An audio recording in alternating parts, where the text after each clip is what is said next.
When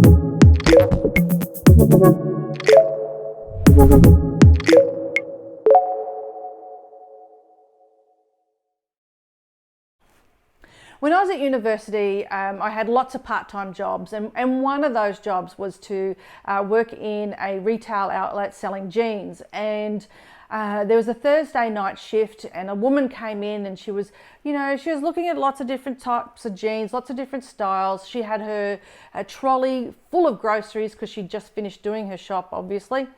And I wandered up and said, "Hello, how are you? How are you going? I'm Sally. If there's anything I can do to help you." And she said, "I haven't bought a pair of jeans in a long time, and I don't know what to get." And I just glanced down at her trolley at that moment and noticed she had ice cream. And so I said to her, "I reckon jeans and swimwear are the two clothing items that really take a bit of time to find what's perfect for you." And I'm not trying to put you off buying anything, but I just reckon you need to actually be able to spend a good amount of time trying on different styles so that you know what's going to be the best fit for you. And I see you've got ice cream in your trolley. I wouldn't want that to melt on you. And she looked back, she looked at me, and she went, "You know, you're right." I said, "Look, I'm here on Saturday. If you've got time on Saturday, come in and we'll spend some time finding the perfect pair for you, if that works." And she said, "Yes, I'll be back on Saturday." And off she went, and I turned around and went back to the counter, and that's when my manager's face just exploded. He was furious that I let a sale walk out the door. And so furious, he was almost going to cut my hours, and I would not have been able to work on that Saturday. Thankfully, I did get the hours on the Saturday, and thankfully that lady did come back, bless her soul.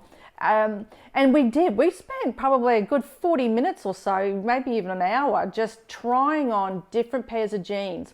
Now, I was not trying to upsell. However, she would say to me, "Can you tell me what sort of top I should wear?" And I said, "Okay, so I'll get a couple long, couple short, and we'll see what looks good. Do you like long belts, short belts, all sorts of things like that, like wide or thin belts?" And so we tried all different things on. She walked out with a couple of pairs of jeans, a couple of tops, and a belt.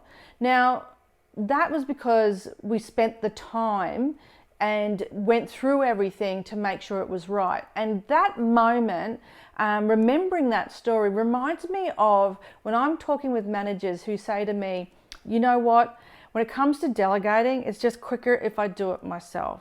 And you know what? It is.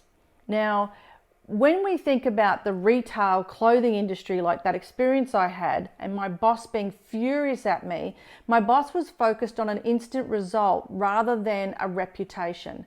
And so I probably could have sold that woman any pair of jeans, but would she necessarily been happy with them? The risk of it being the right pair was pretty high. And so when it comes to delegating, when we just do it ourselves, we get a real quick instant win. You do get a result, but you're the one that's going to have to keep doing it over and over and over again because you haven't delegated. And your reputation will be impacted as well because you're the person or the leader who's seen as someone who won't delegate.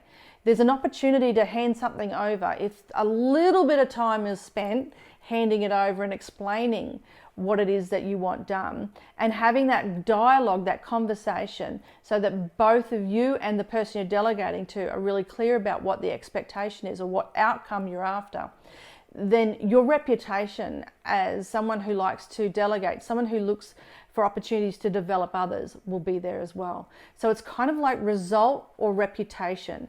And I think that's a really, really important thing to think about. If you're just telling yourself, it's quicker if I do it myself, it just might not be in the long term. Let me know what you think. Thanks. Bye for now.